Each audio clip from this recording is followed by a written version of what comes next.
Chicken. Jimmy. Chicken. No. It's such a funny video. You've got the inflection perfect. I have to look it up. Hold on. It's a chicken video. Chicken.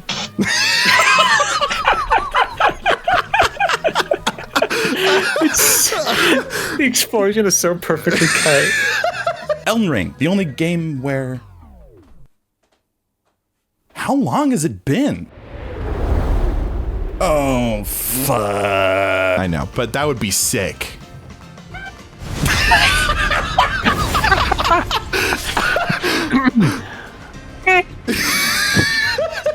This is gonna make everyone feel really uncomfortable.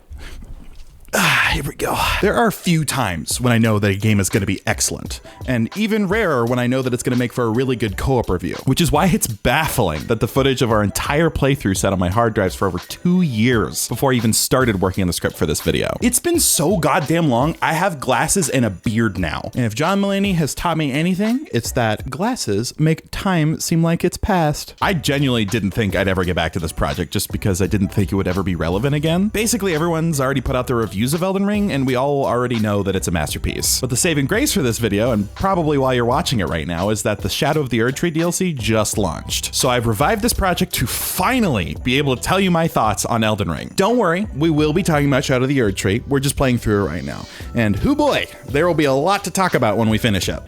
This looks not good. Now we're good. Don't even worry. Don't even. I'm all right. I'm not even. I'm odd. Grant. I'm odd. I got caught in a feedback loop. Before we get into it, for those of you who are new to my channel, I sometimes review co-op in video games. Basically, I review games specifically on their experience being played in co-op and how you can get started playing them yourself. As always, these reviews are sorted into the good, the bad, and the co-op. And let's get things started by talking about the good. Starting with the elephant in the room, Elden Ring is a big game. Like, we're talking a big-ass game. Consistently, over the course of its runtime, I was constantly surprised by how big the game was, and then shocked that it's actually like 2 times bigger than I originally thought it was. This map is gigantic. It's like intimidating because it's not just big, but it's also like dense.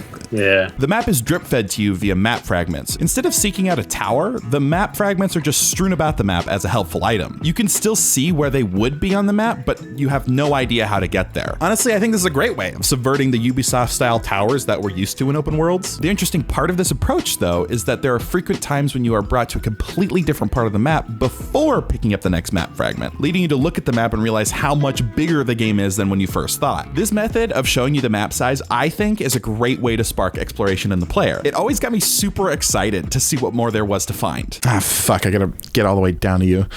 It's quick, I could do it. Yeah, fuck you. You did it complaining the entire way. Yeah, but I did it, and then I killed the slug bun, then I went back. Slug my balls.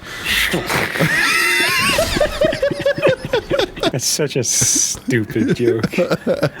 Oh my god. You never saw the epitome of Candace. Oh shit. Grant. Grant, why? God fucking damn it. That's not what Candace would have done. Speaking of Elden Ring's gigantic map, not only is it massive, but it's also really dense with things to do, fight, and discover. Like its popular contemporaries in the open world genre, Elden Ring does a really good job of having a reason to be an open world game. It doesn't really matter which direction you go. There's probably a fun jumping puzzle to solve, dungeon to explore, item to grab, boss to kill, or secret to uncover. What the? Wait. What the? No, Jared, you know it's fake. You know they probably glitched something. Oh shit. So you son of a bitch. Can you record that? Shit. There's even hidden paths that require hitting or rolling into walls to uncover them for a little bit of extra spice. That's not without the crazy amount of misleading messages, though. Hidden path ahead, Grant, over here. Oh, hidden path ahead. Discord was not having a good time. Hidden path ahead. My ass. Try it. Damn it. Hidden path ahead. Damn it. Go ahead. Door ahead, Grant. Oh my god. It could be. This is Magic Land. Fuck. This hidden path ahead has a lot of upvotes, Grant. Shit. This one has 21. This one has 725. What? Why would that many people lie? Never required a head, by the way. Like, wait, Grant, hit that wall. Aha, I knew it! Son of a lever. Unlike some of the more generic open world games, Elden Ring doesn't place down objective markers for any of these things. It's pretty minimal with its direction for the player. This made exploration more fun for me because you just never know what will be around the next corner. Although statistically speaking, around most corners will be a boss, because holy shit, there are over 230 bosses in this game. But that's not a bad thing at all. I think the biggest reason to play Elden Ring, or any Souls game, is for the bosses. And FromSoft has outdone themselves yet again with their boss design. Margit, Godric, Moog, Rykard, the Fire Giant, Millennia, Soldier of Godric. There just never ceases to be incredible looking bosses, each of which are equally incredible fights. Ooh, look at you go. Wait, hold on. With the power of Weed Whacker. Weed Whacker. You're killing him, Grant. Oh, shit. I've not gotten closer to killing him. I thought it would automatically stop me. That does not. You have the option to kill him. This time around, the bosses are a lot faster, smarter, and have more complex movesets. Margit, near the beginning of the game, I think sets the tone quite well. If you thought you knew how to anticipate hits coming from bosses, you definitely don't anymore. And that's awesome. These bosses are genuinely challenging, interesting, and a blast to learn and defeat. And the bosses can be found everywhere around the map. There's main bosses, side bosses, bosses in dungeons, bosses that just kind of roam the map, gigantic dragon bosses that you have to beat on your horse, and Everjail bosses. Yes, that's how you're supposed to pronounce it, apparently. Which these are bosses that you can summon into your world that are found just all around. Oh, fuck. Holy shit. All right, he does not have the same moveset. Nope. He has this cool one where he flies up in the air and kills you. Yeah, that's the one. Thanks for the heads up. The love that went into each boss really shines through as they complement the game's combat to an incredible degree. The hitboxes are probably some of the most accurate I've ever experienced. All attacks are telegraphed in a way that doesn't feel obvious, but also doesn't feel like total bullshit. Now, more than ever, the difficulty is high, but completely fair. It's surprisingly blockable. It's FromSoft, so it's good hitboxes. Yeah, definitely when it's not, it's bullshit. I've yet to see it be bullshit. It's always bullshit. And how you end up fighting back against bosses, I think, is just as well thought out as the bosses themselves. I don't want to spoil the weapon types, but suffice it to say that the weapons are amazing and super fun. Each weapon type has a unique moveset, and each individual weapon has a special move that in most cases can be changed to use other weapon special moves. There is a ton of room for experimentation. For example, my friend found a build where he could dual wield scythes with 2 different status ailments that absolutely tears through bosses. Oh my god. Holy shit. My. Oh, fuck. Oh, my. Well, there's your bloody storm ruler. What does it do? Let's see. Oh my god. Yep. Gonna have to use that. Definitely gonna have to use that. Ah. Oh, shit. As a last little footnote to the goodness of this game, I have to commend the community of Elden Ring. Not that this is a new thing, but the messages that the community can leave on the ground for you to read are usually really funny, stupid, or just unhelpful. No Fortnite. Could this be bird? Dog. What? Could this be a bird? Dog. I don't understand. They're not pointing at anything. They're pointing at a wall. Could it be bird? Dog? Dog? Giant butthole ahead. Dog ahead. Dog? What the hell are they talking about? What dog? Only once in a blue moon do these messages actually result in helpful information. The way that you actually write these messages is actually kind of genius. You're given a template and a body of words that you can use, and it's up to you to be creative with what you have to say what you want. Here's one thing I want to get out of the way. I do genuinely think this game is amazing, and the critiques that I have don't at all mean that it's all of a sudden bad. I just like to push our medium forward, so these are more of nice to haves. There's hardly anything here that's an actual problem. The biggest thing that I would note about this game is how long it is. Seriously, our first playthrough of the game took just around 120 hours to get through. That's a lot of content to get through. And that's not to say the content is bad, far from it. It's just that its sheer mass of how much there is to do and explore end up making the highlights just kind of meld together in my memory. Imagine doing a no-hit run of this game. No. I will not. How did somebody beat this game in half an hour? They're freaks. Even now, having watched through all of our footage from our first playthrough, there's still so much that I just don't remember. And of course, having a lot of content isn't the worst thing in the world. This is more of a suffering from success kind of thing. If you are looking for a game to play forever, or at least a really long time, this is a great game to pick up. But personally, I thought it was a little sad that there was so much to do and not a lot of it stuck out in the end because of how much there truly was. What helmet is that? Oh shit, that actually looks cool. Yeah, you'll get it later. What? What do you... Follow the Alice's quest line. Who? Brett. I don't remember anyone's name. Comparing this with Dark Souls 3, that has a much shorter runtime, but has such a wide variety of bosses, locales, and situations, it's actually pretty hard to forget every little thing about it. To prove my point, I will try and name as many bosses as I can from memory that are in Elden Ring. Okay, let's see. We got like Snake boss, there's Dragon, part 1 and part 2. Part 1 and part 2. There's Millennia, of course, can't forget that piece of shit. There's that one guy on the horse with the big shield, but he also has a part 2 because there's like 2 of them at one point. There's Statue Cat, there's Master Chief in a cloak, Street Fighter, Moon Lady, and there's a big turtle. I'm pretty sure that like covers the whole gamut of bosses. I think I killed that. Maybe I can do it again. I somehow managed. Okay, yeah, you can jump around the pillar. Well, you didn't. You are correct. I did not. On the topic of quality content, I was mostly telling the truth that it's all good, but with one key exception being the short dungeons that are strewn about all over the open world. These aren't main or side quest related. They're just mini dungeons with a boss at the end. But dude, all these mini dungeons all look the fucking same. Where are you?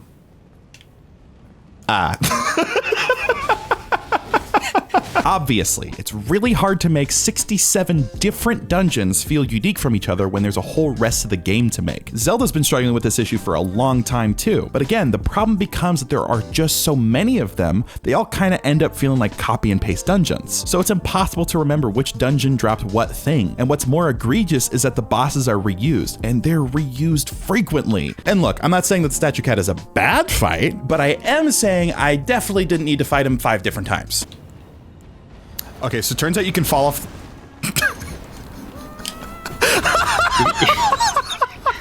You can do what? I know you're probably wondering how many players Elden Ring supports. So first things first, this game supports up to 3 players, but I would really only recommend doing 2 players. If you remember anything from my Dark Souls 3 video from years ago, which you're forgiven if you don't, you'll be very familiar with how convoluted this game's co-op is if you want to play through it all the way with a friend. As much as I would love for this game to be seamless co-op, which pun intended, we'll get to that later, Elden Ring unfortunately has a lot of things to keep in mind while you're playing. The very first of which is that you'll need to play through everything twice. Story progress is not saved across all players, so yes, every boss, area, dungeon, quest, everything needs to be done for you and your friend individually. This is because the co-op in this game isn't exactly designed for a full playthrough with a friend. Once you get used to this, it's not the biggest deal in the world, but it is definitely intrusive to the experience. To get co-op to work, we have to use the game's summoning system, which is designed specifically for people to help others with particularly difficult parts of the game. You can pick up items. Oh, you can? I got legs from him. I didn't get any items. That's all. It sucks, but that's awesome. Let's say there's a boss or an area of the game that you're having troubles with. You can use the Furl Calling Finger Remedy item to make it so you're able to see signs on the ground from other players. For simplicity's sake, we like to call this being fingered. You can interact with these signs to summon them from their world to yours to help you out with what you're doing. Oh, okay. I'm the one who is being fingered. What? What? What are you laughing about? What? Title of the video: Elden Ring. This game fingered me. I'm not doing that. No? No. Yeah, we'll put a pin on that. That'll be the Patreon name. Keep in mind, the Finger Remedy item is a consumable that can run out, but don't worry too much about that because it's incredibly easy to get. I only have 40 remedies left. Oh no, I have 21. Damn. I don't think I've been able to get below 20 because I keep giving me the item. I can only craft 40 more. How many can I make? All right. God damn. If you wanted to help somebody else instead, though, you can use the tarnished furled finger item to place your own summon sign on the ground. This will make your sign show up in other people's worlds, which this is unlimited use. Of course, all that setup is more for one-time interactions. We're trying to play through the game with a friend. In order to do that, you're going to want to set up a password. Essentially what this does is it makes it so summon signs only show up in your world if it's from people that have the same password set up as you. You could do this by pressing the pause button and navigating to the multiplayer menu. Here, go into the multiplayer settings and decide with the people that you want to play with what you want your password to be. Once you decide that, input it, and you're all set. Oh no. Yeah. Fuck. Yeah, it's me. If you want to, you can run and summon me if you want.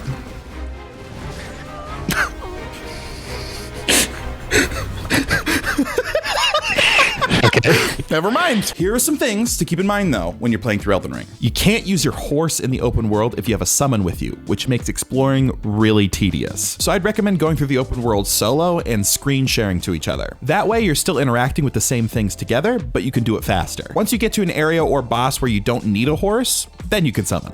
Runark, more like, you won't do damage, Shark.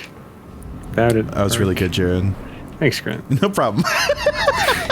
Another annoyance while playing in co-op is that the game's multiplayer systems aren't particularly well communicated. So there are certain zones where you can't summon for some reason, you can't seamlessly go from the open world to dungeons with a summon. If you beat an area boss, you can't summon people in that area anymore, unless you use summoning pools, which is a different item. The interact button is a bitch around bonfires, so you end up resting when you try to summon someone. The game raises the defense on enemies the more cooperators you have summoned, and you can't spectate your friend after you've died, so screen sharing is a necessity. Grant. What the fuck is Put it on the ground over here. What the fuck is wrong with this game?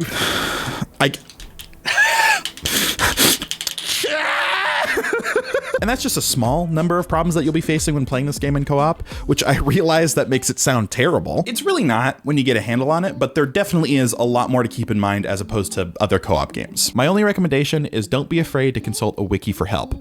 It'll clear some stuff up about co-op or anything else in the game. To avoid all this though, one thing I can recommend is the Seamless Co-op mod on PC. This mod takes away basically all the limiters and annoyances of multiplayer, and it makes it just kind of work. I'll link it in the description. Honestly, I kind of wish we used it for our playthrough. Once you do get set up though, I will say playing this game in co-op is miles more fun than it is in single player. There's so much more nuance to fighting bosses when you're able to trade the attention from the boss to help each other out. Of course, aggro swapping is a double-edged sword because it is definitely helpful as you have more built-in time to be able to heal, but it is more of a challenge managing that aggro because bosses swap aggro mid-combo, and most of the time it's not exactly well telegraphed, so you do have to be on your toes in a different way. Backstep. I'm trying. Speaking of being on your toes, you'll also be accosted randomly by invaders while in co-op. Basically, this means that other people will invade your world and try to kill you at random, which this isn't a bad thing, but it is, however, an extra challenge. Ah! Oh, fuck! Oh, yeah, I did it wrong! We scared him off. We got him. That's how you win this game. Even this long after launch, the netcode for PvP is still not that great. But thankfully, unlike Dark Souls 3, there's a lot less of getting curb stomped and a lot more of doing the stomping yourself. Fuck you! Hell yeah! There is nothing more satisfying than shitting out a nerd. Holy fuck. What? I love shitting on nerds, dude. This is all thanks to there being a lot less exploits that invaders use, and a lot more freedom in what kinds of weapons you can use to fight back. So as long as you're good at dodging and hitting like the rest of the game, you'll be fine. Also, you and your friend will likely spec into different things, making each of you better in different areas and situations. For better and for worse. For the better, because you can work together to make complementing builds to take down bosses faster, but for the worse, because there may be times when you're not able to do any damage whatsoever to enemies, while your friend does all the heavy lifting. You go, Jared. Kill those bitches. This is my time. Of course, there will be gatekeepers that tell you they haven't really truly beaten the game because co-op is easier, which to an extent they're right. Multiplayer is easier, especially since you'll be going through the game twice essentially. You'll have a lot more levels than you normally would in single player, but it is also a lot more fun, so I wouldn't pay them too much mind. The game is still plenty hard. Grant, I'm in peril. Thank you. To me, FromSoft games are all about discovery, adventure, and overcoming great hardships. And I think with a friend, all of that is just accentuated because you're able to share in those feelings. Co-op makes Elden Ring soar even higher past its already really high standard for quality. While it may have some blunders in getting set up to play with your friends, I genuinely don't think it brings the experience down enough in any meaningful way to make it lose really any points with me. Elden Ring is a masterclass in open world, boss, and game design as a whole, which is just so incredibly rare to get nowadays, especially with a game that lets you play with friends. It's a playground of challenge and exploration that has such a wealth of quality content to it. It's by far the biggest bang for your buck I think any game has ever reached. So as long as you're prepared to likely need to consult a wiki a few times, Elden Ring is not a game that you and your friends are going to want to miss out on. I'm TheAmazinggap, and thanks for watching. Rump oh rump. Try Elden Ring. I think I will. I think I will. I think I just might try Elden Ring.